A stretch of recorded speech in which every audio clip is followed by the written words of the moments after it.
ہماری ویڈیوز دیکھنے کے لیے ہمارے چینل صراط جنت کو سبسکرائب کریں۔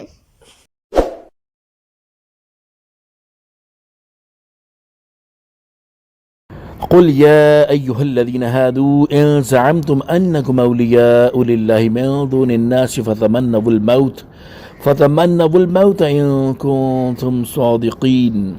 تم فرماؤ اے یہودیوں، اگر تمہیں یہ گمان ہے کہ صرف تم اللہ کے دوست ہو، دوسرے لوگ نہیں، تو ذرا مرنے کی تمنا کرو اگر تم سچے ہو۔ تفسیر صراط الجنان۔ یہودی کہتے تھے کہ ہم اللہ تعالیٰ کے بیٹے اور اس کے پیارے ہیں، اللہ تعالیٰ کے نزدیک آخرت کا گھر خالص ہمارے لیے ہے اور جنت میں صرف یہودی ہی جائیں گے۔ اللہ تعالیٰ نے اپنے حبیب صلی اللہ تعالیٰ علیہ وآلہ وسلم کو حکم دیا کہ آپ ان کے جھوٹ کو ظاہر کرنے کے لیے ان سے فرما دیں، اے یہودیوں، تمہیں یہ گمان ہے کہ دوسرے لوگوں کو چھوڑ کر صرف تم اللہ تعالیٰ کے دوست ہو؟ اگر تم اپنے اس دعوے میں سچے ہو تو مرنے کی آرزو کرو تاکہ موت تمہیں اس تک پہنچا دے، کیونکہ اللہ تعالیٰ کے دوستوں کے لیے آخرت دنیا سے بہتر ہے۔ وَلَا يَتَمَنَّوْنَهُ أَبَدًا بِمَا قَدَّمَتْ أَيْدِيهِمْ وَاللَّهُ عَلِيمٌ بِالظَّالِمِينَ، اور وہ کبھی موت کی تمنا نہیں کریں گے ان اعمال کے سبب جو ان کے ہاتھ آگے بھیج چکے ہیں، اور اللہ ظالموں کو خوب جانتا ہے۔ تفسیر صراط الجنان۔ یعنی یہودیوں نے جو کفر کیا اور رسول کریم صلی اللہ تعالیٰ علیہ وآلہ وسلم کو جھٹلایا، اس کی وجہ سے یہ کبھی موت کی آرزو نہیں کریں گے۔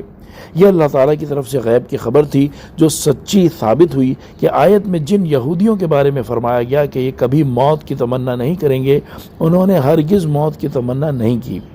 احادیث میں موت کی تمنا کرنے سے منع کیا گیا ہے، چنانچہ حضرت ابو ہریرہ رضی اللہ تعالیٰ عنہ سے روایت ہے، رسول اللہ صلی اللہ تعالیٰ علیہ وآلہ وسلم نے ارشاد فرمایا، تم میں سے کوئی موت کی آرزو نہ کرے، نیک شخص تو اس لیے کہ شاید وہ مزید نیکیاں کر لے، اور گناہ گار اس لیے کہ شاید وہ توبہ کر لے۔ اور حضرت ابو ہریرہ رضی اللہ تعالیٰ عنہ سے روایت ہے، رسول اکرم صلی اللہ تعالیٰ علیہ وآلہ وسلم نے ارشاد فرمایا، تم میں سے کوئی نہ موت کی آرزو کرے نہ اس کے آنے سے پہلے اس کی دعا کرے، کیونکہ جب وہ مر جائے گا تو اس کا عمل ختم ہو جائے گا، اور مومن کی عمر بھلائی ہی بڑھاتی ہے۔ البتہ اگر مجبوری میں موت کی آرزو کرنی ہی پڑے تو حدیث پاک میں اس کا طریقہ بھی ارشاد فرمایا گیا ہے، چنانچہ حضرت انس رضی اللہ تعالیٰ عنہ سے روایت ہے، تاجدار رسالت صلی اللہ تعالیٰ علیہ وآلہ وسلم نے ارشاد فرمایا، تم میں سے کوئی آئی ہوئی مصیبت کی وجہ سے موت کی تمنا نہ کرے، پھر اگر کرنی ہی پڑ جائے تو یوں کہے، اے اللہ عز و جل، جب تک میرے لیے زندگی بہتر ہو تو مجھے زندہ رکھ، اور جب میرے لیے موت بہتر ہو تو مجھے موت دے۔ مفتی احمد یار خان نعیمی رحمۃ اللہ تعالی علیہ فرماتے ہیں، یہ حدیث گزشتہ دونوں احادیث کی شرح ہے کہ بیماری اور آزاری سے گھبرا کر موت نہ مانگے، اور جس طریقے سے دعا کی اجازت دی گئی ہے نہایت ہی پیارا طریقہ ہے، کیونکہ اس خیر و شر میں دین و دنیا کی خیر و شر شامل ہے، گویا موت کی تمنا کہہ بھی لی مگر قاعدے سے، یعنی مقصد بھی پورا ہو گیا اور ممانعت کے حکم پر بھی عمل ہو گیا۔ مزید فرماتے ہیں کہ موت کی آرزو اچھی بھی ہے اور بری بھی۔ اگر حضور اقدس صلی اللہ تعالیٰ علیہ وآلہ وسلم کے دیدار کے لیے یا دنیاوی فتنوں سے بچنے کے لیے موت کی تمنا کرنا ہے تو اچھا ہے، اور اگر دنیاوی تکالیف سے گھبرا کر تمنا موت کرے تو برا ہے۔ واللہ علیم بالظالمین، اور اللہ ظالموں کو خوب جانتا ہے۔ اس آیت میں ظالم سے مراد کافر ہے، یعنی اللہ تعالیٰ کافروں کو خوب جانتا ہے اور وہ انہیں سخت سزا دے گا۔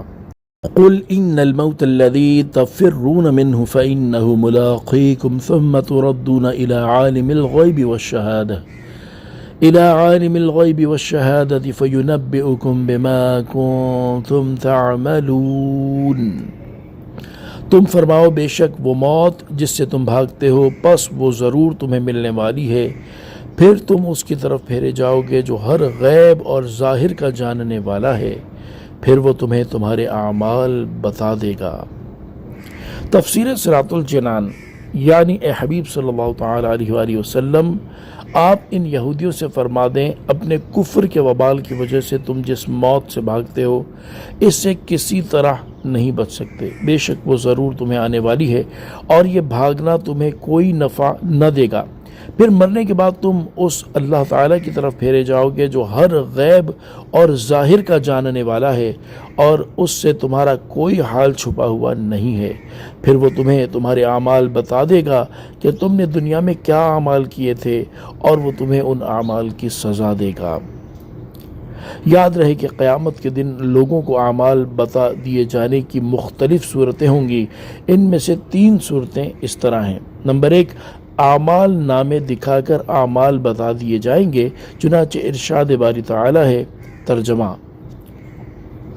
اور نامہ اعمال رکھا جائے گا تو تم مجرموں کو دیکھو گے کہ اس میں جو لکھا ہوا ہوگا اس سے ڈر رہے ہوں گے اور کہیں گے، ہائے ہماری خرابی! اس نامہ اعمال کو کیا ہے کہ اس نے ہر چھوٹے اور بڑے گناہ کو گھیرا ہوا ہے، اور لوگ اپنے تمام اعمال کو اپنے سامنے موجود پائیں گے، اور تمہارا رب کسی پر ظلم نہیں کرے گا۔ نمبر 2، انسان کے اعضاء اس کے اعمال کی گواہی دیں گے، چنانچہ ارشاد باری تعالی ہے۔ ترجمہ: جس دن ان کے خلاف ان کی زبانیں اور ان کے ہاتھ اور ان کے پاؤں ان کے اعمال کی گواہی دیں گے۔ دوسری آیت میں ارشاد ہوتا ہے۔ ترجمہ: آج ہم ان کے منہوں پر مہر لگا دیں گے، اور ان کے ہاتھ ہم سے کلام کریں گے، اور ان کے پاؤں ان کے اعمال کی گواہی دیں گے۔ نمبر 3، زمین لوگوں کے اعمال بیان کر دے گی، جیسے کہ ارشاد باری تعالی ہے۔ ترجمہ: اس دن وہ اپنی خبریں بتائے گی، اس لیے کہ تمہارے رب نے اسے حکم بھیجا۔ صلو علی الحبیب صلی اللہ تعالی علی محمد صلی اللہ تعالی علیہ وآلہ وسلم۔